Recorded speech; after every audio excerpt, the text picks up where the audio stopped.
pemirsa, Badan Riset Inovasi Nasional atau BRIN saat ini terus melakukan berbagai inovasi terutama dalam bidang pendidikan dan juga teknologi. Nah, pemirsa, saat ini kita akan membahas seperti apa perkembangan dan juga bagaimana BRIN bisa menyalurkan kepada masyarakat untuk dapat memanfaatkan dari berbagai hasil penelitian tersebut. Saat ini saya sudah bersama dengan Bapak Dadan Nugraha selaku Direktur Pemanfaatan Riset dan Inovasi pada Kementerian Lembaga, Masyarakat dan Usaha Mikro Kecil dan Menengah. Halo Pak Dadan, apa kabar Pak? Alhamdulillah kabar baik. Alhamdulillah. Bapak terima kasih sudah menyempatkan waktu untuk bisa berdialog bersama Kominfo Newsroom. Terima kasih juga. Ya Pak Dadan, ini kita mengetahui kalau lihat di media-media kalau BRIN ini memang sangat gencar sekali melakukan berbagai riset dan penelitian dan juga memberikan kebermanfaatan kepada masyarakat Indonesia.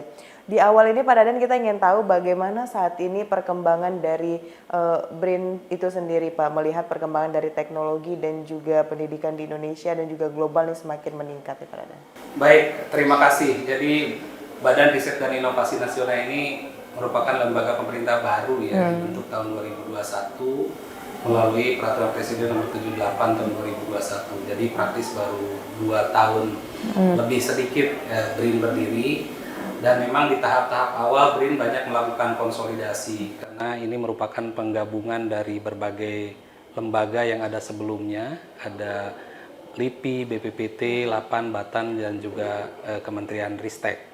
Nah tentu kita pertama-tama perlu mengkonsolidasikan sumber daya manusia dan juga sumber daya lainnya yang tadinya tersebar di berbagai lembaga itu menjadi satu di organisasi BRIN. Tetapi tentu tidak berhenti hanya di konsolidasi, kita juga terus mengupayakan agar riset dan inovasi ini berjalan terus, tidak berhenti. Terlebih karena tantangan global maupun tantangan nasional kan terus ada begitu ya. Nah, salah satu yang BRIN upayakan adalah bagaimana kita membangun kolaborasi untuk melakukan riset dan inovasi itu tidak hanya dilakukan oleh periset BRIN, tetapi juga mereka berkolaborasi dengan periset di perguruan tinggi, dengan periset di berbagai lembaga riset di dunia begitu ya.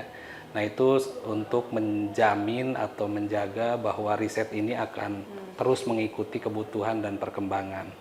Dan BRIN ini kan menjadi satu-satunya lembaga riset milik pemerintah saat ini ya, di luar perguruan tinggi. Jadi memang kita sangat besar dari sisi jumlah periset. Tentu semuanya itu kalau dikonsolidasikan dengan baik ya akan menjadi kekuatan nasional yang saya kira luar biasa di bidang riset dan teknologi. Iya, berarti yang dilakukan oleh BRIN ini juga melihat perkembangan dari zaman yang Betul. dibutuhkan seperti apa.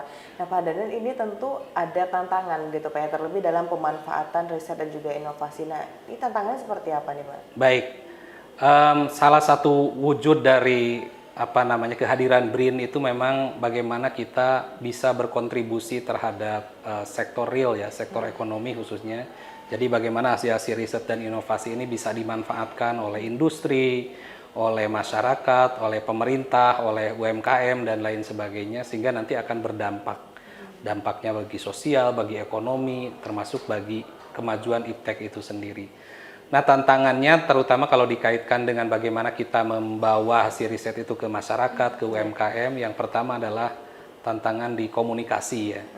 Jadi kita tahu kalau para periset mungkin dalam forum-forum riset, forum-forum formal itu mereka menyampaikan hasil riset itu dalam bahasa-bahasa yang sangat teknis. Nah, sementara kalau kita bawa itu ke masyarakat kan tidak bisa ya. Jadi bagaimana sains yang rumit begitu, riset yang rumit itu bisa disampaikan dalam bahasa yang ringan, gitu, sederhana, ringan, mudah dipahami. Nah, untuk itu bagaimana nih kita insan-insan humas ini bisa berperan begitu ya, mengkomunikasikan sains dalam bahasa yang lebih mudah dipahami. Itu sih saya kira kolaborasi antara periset dengan humas ini mau tidak mau harus terus ditingkatkan, terutama ya tadi untuk membantu mengkomunikasikan sains ke dalam bahasa yang lebih mudah dipahami oleh orang yang awam sains gitu ya, terutama masyarakat UMKM. Tantangan berikutnya memang Mbak, bagaimana kita bisa melink and match-kan antara apa yang dilakukan oleh para periset dengan apa yang dibutuhkan oleh industri maupun UMKM. Nah ini juga mungkin dalam beberapa kasus ini tidak mudah ya. Tapi kami coba upayakan bahwa riset-riset itu juga tidak lahir dari keinginan atau kemauan perisetnya begitu, tapi betul-betul lahir dari problem yang real yang ada di masyarakat, yang ada di UMKM, yang ada di industri. Jadi kami di BRIN, di Kedeputian Pemanfaatan khususnya, jadi selain kita membawa hasil riset yang sudah ada ke pengguna, kita juga menjaring problem apa yang ada di pengguna untuk disampaikan ke periset. Jadi ada hubungan timbal balik seperti itu. Baik, berarti ada dua sisi begitu yang Betul. dimanfaatkan oleh BRIN. Pertama di lembaga kehumasan, Iya. dan juga kita mencari kalau ada masalah ini di Betul. Bina itu seperti apa. Iya. Nah, sejauh ini kerjasama yang sudah BRIN lakukan dengan berbagai humas pemerintah lembaga itu, Pak Dadan, itu dalam bentuk apa saja itu, Pak? Ya, terima kasih. Sejauh ini kami sangat mengapresiasi dukungan dari humas, ya baik humas di BRIN maupun humas di kementerian lembaga lain. Jadi karena memang kita selalu terus berkomunikasi. Jadi misalkan dalam hal-hal yang sangat sederhana, kalau kita ada kegiatan pasti humas kita berikan informasi untuk juga ikut meliput dan menyebarluaskan beritanya begitu ya. Nah kemudian juga dalam forum-forum seperti forum Bako Humas seperti ini, kita juga sampaikan konten-konten yang terkait dengan bagaimana program-program yang ada di BRIN untuk juga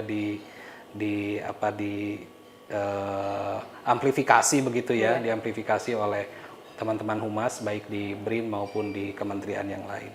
Saya kira banyak hal yang bisa dilakukan bersama dan kami sangat berterima kasih dan sangat menempatkan humas itu partner yang sangat penting begitu dalam upaya kita menghilirkan atau menghilirkan hasil-hasil riset itu ke masyarakat. Ya, dan paling penting juga untuk meluruskan hal-hal yang salah begitu ya Pak ya di masyarakat. Betul. Baik, ini di Indonesia kan banyak sekali nih Pak inovator brilian, periset dan sebagainya. Nah dari BRIN bentuk apresiasi kita memberikan seperti apa Pak? Ya, di BRIN ada program sendiri ya untuk bagaimana kita mengapresiasi talenta riset dan inovasi dari mulai talenta muda, misalkan untuk anak-anak sekolah setingkat SMA, SMP itu kan ada namanya Young Scientist Award ya, Indonesia Young Scientist Award. Kalau dulu mungkin LKIR, Lomba Karya Ilmiah Remaja. Nah itu juga kita masih teruskan sampai saat ini. Kemudian untuk para perisetnya sendiri, periset artinya yang dari lembaga riset, BRIN, perguruan tinggi dan maupun lembaga riset di industri, kita punya berbagai skema penghargaan atau awarding. Mungkin yang dikenal luas saat ini ada B.J. Habibie Award ya, itu penghargaan tertinggi untuk insan iptek di Indonesia. Kemudian kita juga punya skema awarding yang lain kayak G.A. Besi Award untuk para periset di bidang nuklir, kemudian Nurtanio Award itu untuk para periset di bidang kedirgantaraan dan lain-lain. Jadi memang secara penghargaan yang diberikan langsung begitu dalam bentuk awarding kita punya.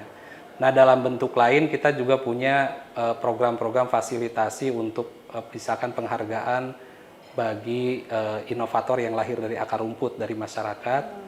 Nah, BRIN juga memfasilitasi agar temuan-temuan mereka itu bisa dibuktikan secara ilmiah, bisa diurus kekayaan intelektualnya dan lain-lain. Itu juga bentuk apresiasi ya, bentuk apresiasi dari pemerintah.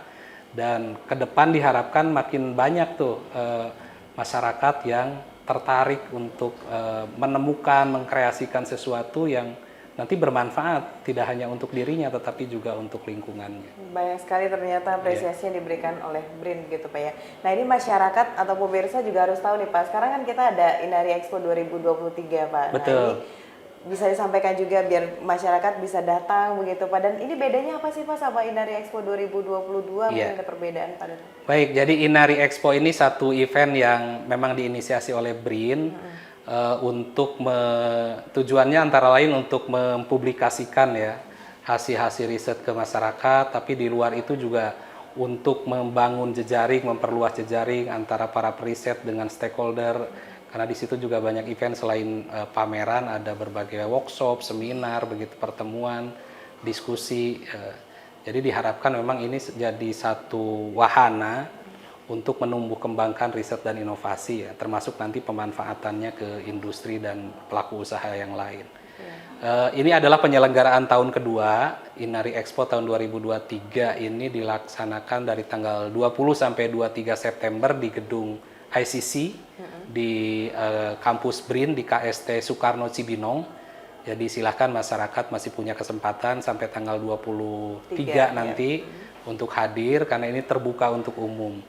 Nah, tahun lalu memang pelaksanaan Inari Expo ini berbarengan dengan event internasional. Jadi ada G20, kemudian ada ASEAN India Startup Festival, kemudian ada juga lomba karya ilmiah remaja. Jadi tahun lalu itu kurang lebih ada 220 booth begitu yang dipamerkan di Inari Expo. Untuk tahun ini memang tidak ada lagi ASEAN India Startup Festival dan LKIR, tetapi ada satu event yang digabungkan di Inari Expo yaitu pameran mobil atau kendaraan listrik ya, Indonesian Electric Motor Show ya, IMS, yang tahun lalu diselenggarakan terpisah dari Inari, tapi tahun ini sudah digabung menjadi satu di Inari. Jadi masyarakat bisa melihat lah perkembangan begitu riset dan inovasi, sekaligus juga mungkin nanti bisa berbagi pengalaman dengan pelaku-pelaku UMKM, karena di situ juga dihadirkan beberapa pelaku UMKM yang selama ini sudah mendapat pendampingan dari BRIN, ada juga startup, perusahaan pemula berbasis riset yang juga mendapatkan fasilitasi dan pendampingan dari BRIN. Jadi diharapkan ya masyarakat setelah tahu informasi ini ya nanti bisa ada kesempatan untuk juga mengakses program-program yang ada di BRIN. Berarti kalau ingin datang ke Inari Expo nggak perlu registrasi gitu Pak ya? Registrasi di tempat saja. Di tempat Nanti saja. registrasi di tempat, di bagian depan tuh ada meja registrasi, tapi prinsipnya tidak harus daftar dulu ya. Baik. Silakan. Ini kan BRIN bisa dikatakan muda banget ya Pak umurnya. Betul. Gitu. Tapi kita sudah melakukan kegiatan yang besar ini sudah kali kedua. Nah kalau kita lihat ke belakang, Inari Expo 2022 itu seperti apa manfaat yang saat ini kita rasakan dari kegiatan itu Pak? Ya tentu saja dari sisi exposure hasil-hasil riset kita merasakan itu makin dikenal luas oleh masyarakat, karena mungkin masyarakat selama ini kan terbatas ya bisa mengakses informasi mengenai BRIN terutama. Jadi yang kita rasakan exposure masih meningkat, kemudian ada peluang-peluang kolaborasi baru. Jadi karena di situ periset bisa berinteraksi dengan pengunjung, atau pengunjung juga yang punya ketertarikan memanfaatkan hasil-hasil riset juga bisa langsung diskusi ya dengan para perisetnya. Jadi saya tidak punya data persis seberapa besar yang hasil Inari Expo itu yang kemudian ada follow up, tapi nuansa itu terasa begitu ya, dan mudah-mudahan sih karena Inari ini menjadi agenda tahunan ya, dari tahun ke tahun semakin meningkat baik dari sisi kualitas maupun kuantitas pesertanya gitu ya. Karena yang hadir ini tidak hanya dari BRIN, Inari Expo ini, tetapi juga ada dari industri, ada dari tadi UMKM, ada dari startup, ada dari pemerintah daerah, ada dari perguruan tinggi, jadi berbagai macam institusi yang memang ada keterkaitan dengan riset dan inovasi. Baik. Nah, tentu kita harapkan Inari Expo 2023 ini bisa lebih meriah lagi begitu Pak. Amin, iya betul. Sebelumnya, terakhir Pak, ini apa harapannya kepada kementerian lembaga untuk bisa mendukung program-program dari BRIN dan juga masyarakat untuk bisa datang gitu ajakannya Pak, untuk datang ke Inari Expo 2023? Ya tentu saja kami berharap kementerian lembaga terutama dari Humasnya ya yang tergabung di dalam Bako Humas itu bisa ikut mensosialisasikan, bisa ikut menyebarluaskan informasi mengenai Inari, sehingga diharapkan nanti masyarakat bisa berbondong-bondong lah begitu datang dan mengambil manfaat, yang penting mengambil manfaat dari terselenggaranya Inari Expo ini.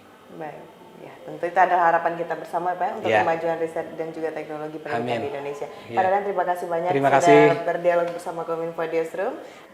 Nah pemirsa, itulah dialog kita bersama dengan Bapak Dadan Nugraha selaku Direktur Pemanfaatan Riset dan Inovasi pada Kementerian Lembaga, Masyarakat dan Usaha Mikro, Kecil dan Menengah. Saya Bona Azharnisak, terima kasih untuk partisipasi Anda. Jangan kemana-mana, setelah ini akan ada berita lainnya di Kominfo Newsroom.